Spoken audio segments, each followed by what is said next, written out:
ficar com a direção, prefira ficar com aquilo que o Espírito tem falado a você, do que aquilo que os estudiosos, do que aquilo que os médicos, do que aquilo que os diagnósticos têm falado ao teu respeito. Fica com uma palavra. No início aqui eu falei, vários homens de Deus passaram por inúmeras situações, mas grande parte deles se agarraram com uma palavra e dela não abriu mão. E com Abraão não foi diferente. Eu estava lendo a palavra e vi que Deus, quando ele fala com Abraão pela primeira vez, em Gênesis, no capítulo 12, Abraão ele tinha 75 anos de idade. E Deus ele começa a direcionar Abraão, dizer: Abraão, sai da tua terra, do meio da tua parentela, e vai para uma terra que eu te mostrarei. Em outros momentos Deus faz Abraão sair da tenda. Ele diz: Abraão, vem cá, vem aqui para fora, Abraão, olha para o céu, você está vendo as estrelas? Olha, Abraão, está vendo a areia do mar? Será que você pode contá-las? Assim será, Abraão, a tua descendência. Assim será, Abraão, aquilo que eu farei com você. Aleluia. Só que Abraão nesse momento ele tinha uma idade avançada e ele não tinha ainda o seu filho, ele não tinha a promessa. Então muitas vezes aquilo que Deus vai falar vai na contramão do que você está vivendo. O cenário que é aparente para você nesse momento talvez esteja totalmente oposto daquilo que Deus está apontando você a fazer, mas fica com a palavra, porque fiel aquele que prometeu, aquele que já viu o futuro, aquele que já proveu, aquele que já conheceu, aquele que já preparou, aquele que já planou o caminho, aquele que já colocou pontes, aquele que já enviou recursos, aquele que já enviou cartas, aquele que já empreendeu no seu coração algo. Porque com Neemias foi assim. Neemias, para ele ir ao rei, primeiro Deus empreendeu algo no coração dele. Deixa eu dizer algo a você. Neemias ele estava vivendo já como escravo, ele nasceu como escravo. Só que o escravo naquele tempo não era como a escravatura no Brasil, né? Chicote, você já imagina isso, meu Deus, estava sendo chicoteado, Neemias. Não, Neemias servia ao rei. Aí Deus empreende lá, só Neemias, olha para a tua terra. Olha para lá, Neemias, para a tua terra os muros estão derrubados. O povo lá já foi até liberto do cativeiro, mas eles ainda estão vivendo como cativos. Olha, o que eu quero fazer é mudar a cultura deste povo. O que eu quero fazer é deixar que eles não vivam mais como escravos. E por isso eu estou levantando alguém que Deus fez empreender no coração para começar a fazer uma grande obra sobre um lugar. Olha, deixa eu te dizer, pede visão a Deus, pede uma direção do Espírito Santo sobre a tua vida, porque quando você tem a direção dele, você começa a trilhar por caminhos do centro da vontade do Senhor. Olha, deixa as visões de lado. Sabe como é que nós temos que pedir a Deus? Deus, coloca para a direita, não vá para a esquerda. Não queira ter uma nova visão, não queira criar a roda. Ande debaixo da visão, ande debaixo da voz, ande debaixo da palavra, que você vai viver a bondade e a fidelidade do Senhor sobre a sua vida. Retire os ruídos. Eu vou deixar o Espírito Santo conduzir, porque eu até anotei algumas coisas, mas o Senhor vem ministrando algumas coisas no meu coração. E eu lembro, eu estava pregando um certo dia aqui com os jovens sobre a pesca maravilhosa, né? A pesca maravilhosa, antes dela ser pesca maravilhosa, era uma pesca frustrada. Quando Jesus ele está chegando ali em Genezaré, e que os barcos de Pedro já estão à margem, e ele está limpando as redes, aquele era um momento de grande frustração para Pedro. Aquele era um momento de insatisfação para Pedro. Sabe por quê? Porque Pedro ele tinha estudado aquilo.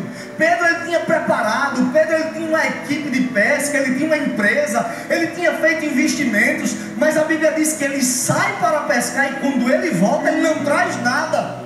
E eu costumo dizer que aquela pesca que era frustrada ainda ficou mais frustrada ainda, Porque quando Pedro olha que uma multidão está chegando, acompanhando Jesus, ele disse: era o dia de eu encher o meu bolso, era o dia agora de eu pagar minhas contas, era o dia agora de eu mudar a situação que eu estou vivendo.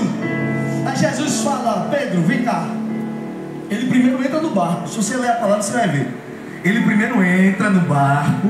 Depois que ele entra, ele diz: Pedro, vem cá, pega aí o teu barco, tira ele um pouquinho da margem. Aí Jesus vai, tira da margem. Aí Jesus esquece um pouquinho de Pedro. Aí começa a falar a multidão. Ele prega a multidão. E Pedro sai do ruído da margem. Porque no ruído da margem estava a frustração, estava a limpeza das redes, estava olhando o cenário, estava pensando nas contas, estava pensando nos sócios. Aí Jesus diz: Pedro, vem para cá, pense em nada disso. Agora você vai ouvir a minha palavra. O que você vai ouvir? A minha palavra. Deixa os ruídos do lado, deixa os ruídos na margem. Pedro, vem para cá. Depois que Pedro ouve a palavra, culto, sabe? O que estava acontecendo era um culto. Às vezes você está falando: mas Deus, eu estou aqui no culto e o Senhor ainda não falou comigo. É porque tem momentos que Deus vai falar geral. Vai chegar um momento que Deus vai falar diretamente com você. E naquele culto aconteceu isso. Porque depois que Jesus fala com a multidão que estava na margem, aí Jesus disse: Pedro, vem cá, prepara de novo tudo, Pedro, e vai agora para o lugar mais profundo e lança de novo as tuas redes. Aí o que é que Pedro diz? Jesus, eu já fiz tudo isso, mas pela tua palavra eu lançarei mais uma vez as redes. Aí o que é que a Bíblia diz? Ele joga. Grande foi a quantidade de peixes. Manda chamar socorro, porque os barcos vão afundar. E naquele tempo foi uma grande bonança. Onde é que você tem colocado a sua insatisfação? Você tem trazido para o culto? Você tem trazido para diante do Senhor? Você tem trazido para alguém que pode mudar a história, que pode mudar a realidade? Ou você tem ficado na margem murmurando: ah não, porque não está dando certo, ah porque não está chegando dinheiro, ah porque a conta está apertada demais, ah porque a enfermidade chegou, ah porque as impossibilidades se apresentaram diante de mim. No meio do mar tem uma direção nova para a tua vida. No meio do mar tem uma palavra que vai dizer a você: vai mais uma vez no lugar mais profundo, lança de novo as tuas redes, porque certamente você rachará peixes. Tudo é no poder da palavra. Porque em João no capítulo 1 diz no início: ele era o verbo, e o verbo se fez carne e habitou no meio de nós.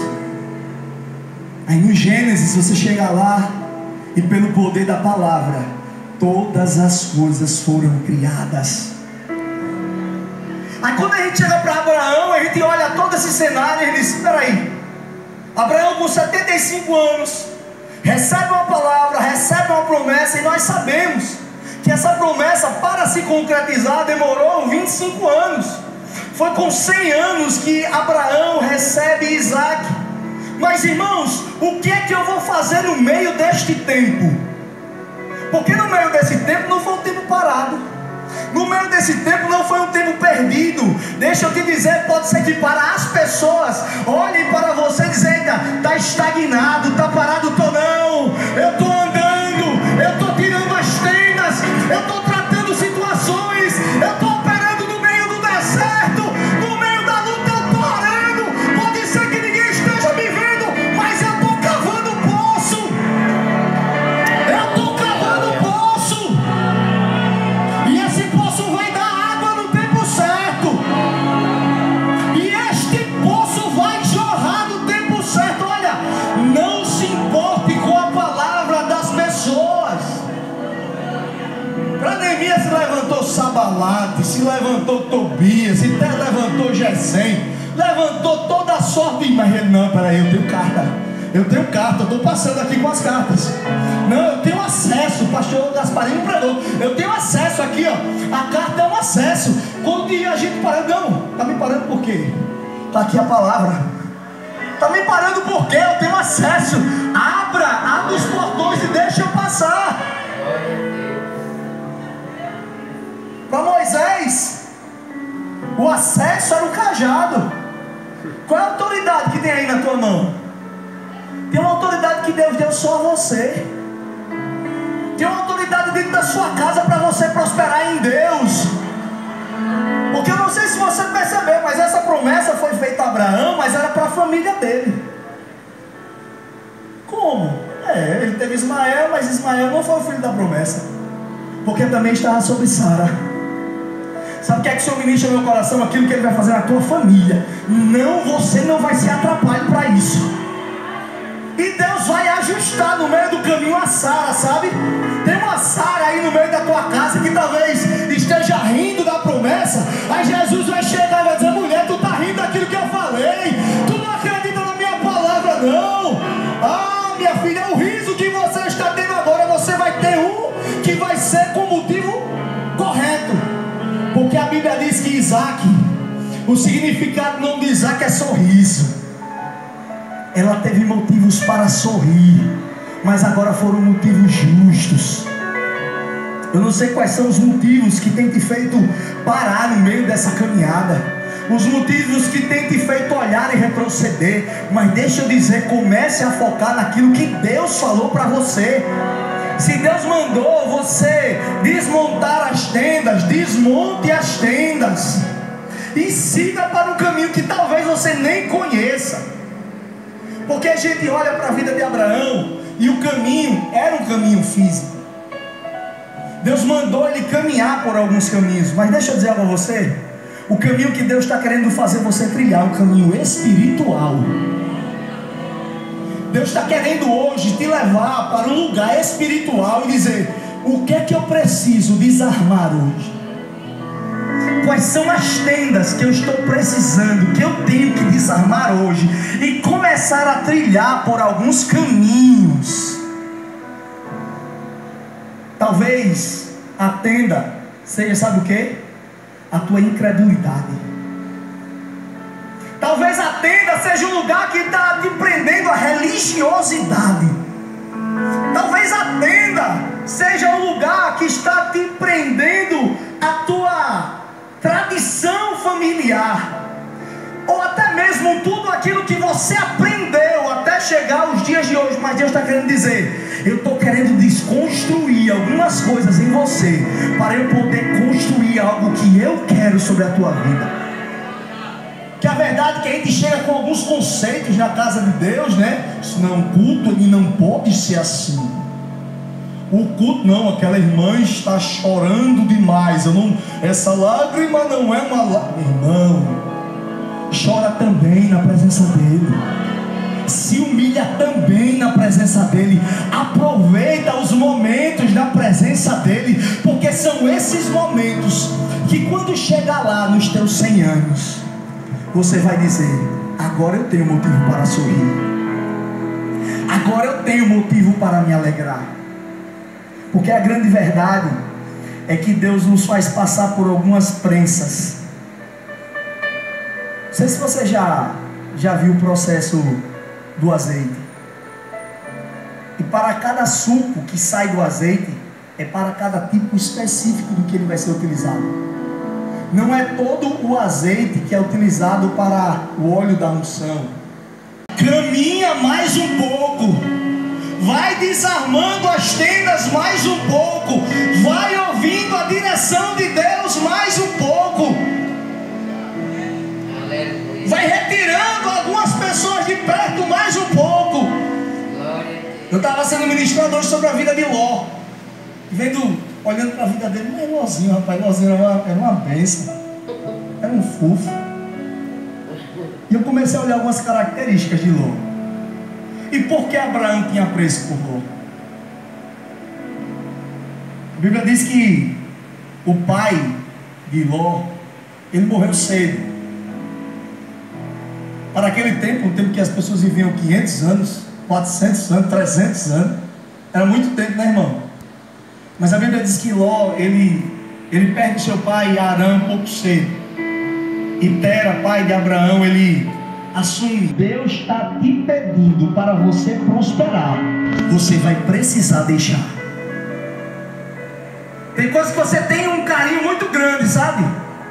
Às vezes é um vício que você não consegue se libertar, que você nutre ali. Não, meu cigarrinho às 5 horas da tarde, junto com o café, não posso. O Senhor está dizendo que é para deixar.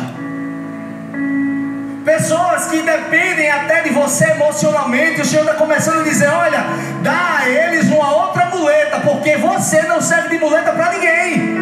Você tem o seu caminho, você tem o seu trilhar. Aquela pessoa vai precisar andar com as suas próprias pernas. Ela vai tirar o caminho dela, e deixa eu te dizer, ela vai ser abençoada também. Você não é o Deus dela, porque o Deus de Abraão também livrou Ló quando Sodoma e Gomorra estava para ser destruída. A Bíblia diz que foram anjos lá e poupou a vida de Ló. Então deixa eu te dizer, para de querer trazer pessoas que Deus está querendo tirar da tua vida e colocar para dentro. Você quer viver as promessas de Deus, você precisa ouvir a direção de Deus e dizer: Senhor, eu quero viver as tuas promessas, ainda que para isso eu precise retirar algumas coisas e pessoas da minha vida. Glória. Se você estudar um pouco a história de Abraão, você vai ver, depois que Abraão disse para Ló: escolhe aí as campinas, escolhe aí o que tu quiseres. Se você for para a direita, eu vou para a esquerda. Se você for para a esquerda, eu vou para a direita. A Bíblia diz que ele escolhe as campinas e vai embora. Aí a Bíblia diz que depois Deus falou de novo com Abraão, e Deus ratificou mais uma vez as promessas. Existem sinalizações de Deus para a minha vida e para a tua vida. E as sinalizações é que toda vez que você renunciar a algo, Deus vai ratificar aquilo que Ele tem sobre a tua vida. Todas as vezes que você dizer: Senhor, eu abro mão para fazer a tua vontade, vai levantar alguém, você vai ter um sonho, você vai ouvir uma voz do Espírito Santo, alguém vai chegar dentro de você e vai dizer: olha, eu estou me agradando de você, faz isso. E Deus vai dizer: realmente Ele quer viver. Ele quer viver, e para viver eu vou precisar em alguns momentos abrir mão e dizer: Senhor, o que é suficiente para mim é a tua voz. Amém, irmãos? Eu vou até aqui, pastor. Essa é a palavra que o Senhor ministrou no meu coração.